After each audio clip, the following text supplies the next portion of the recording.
Prezadas e prezados, eu vou falar aqui sobre o Chico Xavier. E o que eu quero falar com você sobre o Chico Xavier é bastante duro, tá? Eu imagino, inclusive, que eu vou perder inscritos depois de falar isso, mas eu vou falar porque eu acho que eu tenho que falar. Então vamos falar sobre o Chico Xavier? Bom, gente, eu tinha o Chico Xavier em determinado momento da minha vida como minha maior referência, né? Então, entre os humanos é óbvio, porque Jesus Cristo está acima de tudo, né? Mas entre os humanos eu tinha o Chico Xavier como mais referência do que qualquer político, como mais referência do que qualquer esportista, como mais referência do que qualquer artista, né? Então, o Chico Xavier para mim era assim um mito de verdade, né? Eu li várias obras dele, né? Tem um livro dele que eu nunca esqueço, se chama Renúncia, que é um livro lindo, é um dos melhores livros que eu li na minha vida, livro pretensamente psicografado, né? E, enfim, assisti a documentários sobre ele, li coisas sobre ele, tudo. No entanto, tive com ele também, eu fiz uma excursão com o Centro Espírita aqui do Rio, né? O GEFA, né? Grupo Espírita Fraternidade Francisco de Assis, né? Isso lá no início, no ano 2000, né? Uma excursão para Uberaba e eu tive com ele, eu cumprimentei ele já bem velhinho, eu fiquei bem emocionado, né? Mas você vai percebendo coisas que começam a te incomodar, né? Por exemplo, uma coisa que eu percebi desde o início era um discurso do Chico assim: se alguém te humilhar, se alguém te agredir, se alguém te fizer mal, não responda, não revide, fique na paz de Deus, né? Então, um discurso de muita subserviência, E logo depois eu fico sabendo que o Chico era muito articulado com a FEB, a Federação Espírita Brasileira, que por sua vez era articulada com a ditadura militar, né? Tô entendendo aonde eu tô querendo chegar, né? Tudo que a ditadura militar queria dos cidadãos era servidão, docilidade, subserviência. E o Chico Xavier ajudava a construir esse discurso, né? É verdade. Você pode pegar aí as passagens do Chico Xavier, as mensagens dele, esse próprio livro Renúncia e tudo isso, e outros livros dele, né? Como o Brasil Coração do Mundo, Pátria do Evangelho, por exemplo, né? E você vai ver que o discurso todo é de subserviência, de submissão, né? Eu, inclusive, tive um problema lá quando eu frequentava centro espírita com mais frequência, né? Que o meu pai era uma pessoa extremamente autoritária e ele estava me humilhando demais, e eu queria rebater, responder, me afirmar, mostrar que eu tenho a minha personalidade, né? E eu vou no centro espírita, coloco a situação e dizem para mim: não faça nada não. Deixa ele tá doente, é uma questão de caridade, né? Bom, para ele e pro meu pai talvez fosse o melhor não ser contestado. Para mim era o pior, eu só me sentia humilhado, né? E anos depois não adiantou, eu acabei contestando, né? E ele passou a me respeitar muito mais, né? Então, assim, esse discurso da subserviência do Chico Xavier, né? Sabendo que a Federação Espírita é articulada com a ditadura e que a ditadura quer a subserviência, já não me caiu bem. Bom, depois eu fui assistir o programa Pinga Fogo, que foi na TV Tupi em 1971, que foi uma entrevista com ele de quase 4 horas de duração, né? E aí ele foi perguntado sobre o regime militar. E ele fez altos elogios ao regime militar, né? Teceu loas, como a gente diz por aí, ao regime militar. Ele disse que os militares eram os guardiões da democracia no Brasil. Olha só, os militares que fizeram tudo aquilo, né?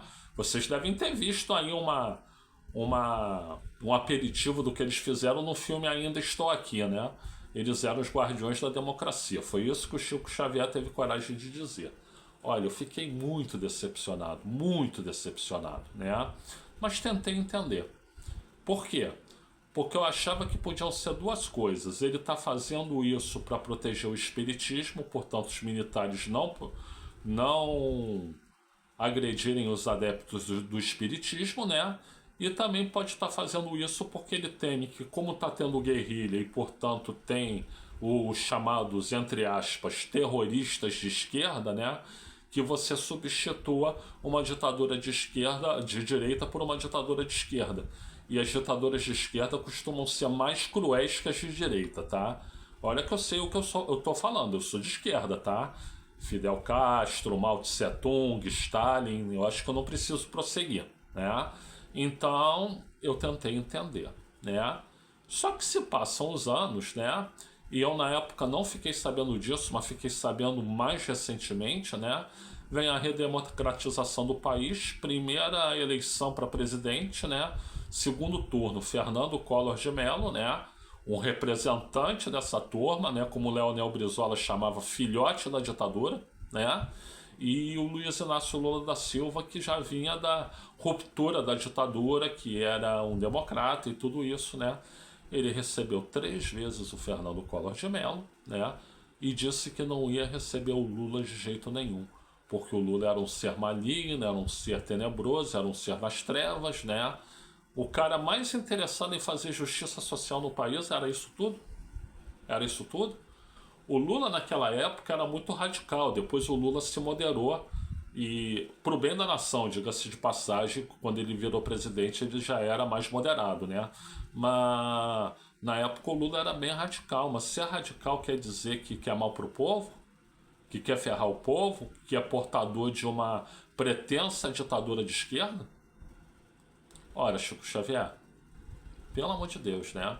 Então, gente, episódios como esse foram fazendo eu rever a minha visão sobre o Chico Xavier, né?